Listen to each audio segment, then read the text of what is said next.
Tere! Täna otsustasin ma rääkida sellest, et kas sisuturundus on trend või ei ole, sest osad inimesed kuulevad sõna sisuturundus ja siis ütlevad, et jah, see on see trend, mis turunduses täna parasjagu käimas on. Tegelikult on sisuturundus juba päris vana, mida siis hakati üle 100 aasta tagasi juba teadlikumalt tegelikult ettevõtete poolt kasutama.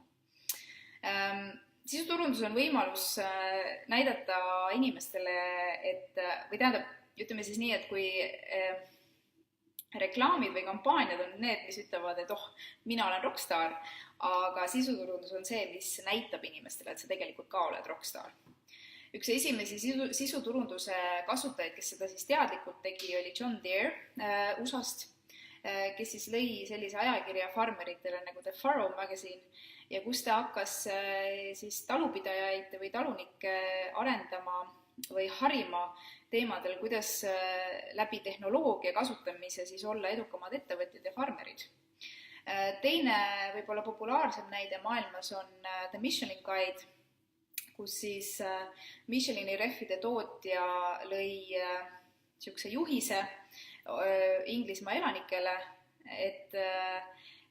kus oli siis sees, et populaarsemad vaatumisväärsused näiteks linnades, millised on parimad restoranid ja kus on näiteks väga head ööbimiskohad.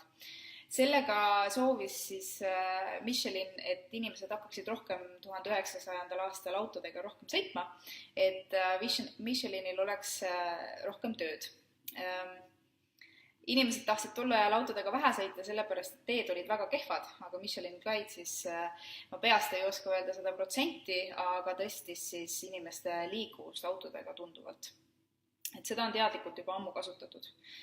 Et sisuturundus on kestnud kaua ja ilmselt kestab ka kaua edasi, sellepärast et see ei ole lihtsalt sõnakõlks, vaid see on teadlik nii-öelda turundustegevus ja tänases infoliikuvuses, kus inimesed on niigi teadlikumad, peaksid siis läbi väärtusliku sisu inimeste tähelepanu endale tõmbama.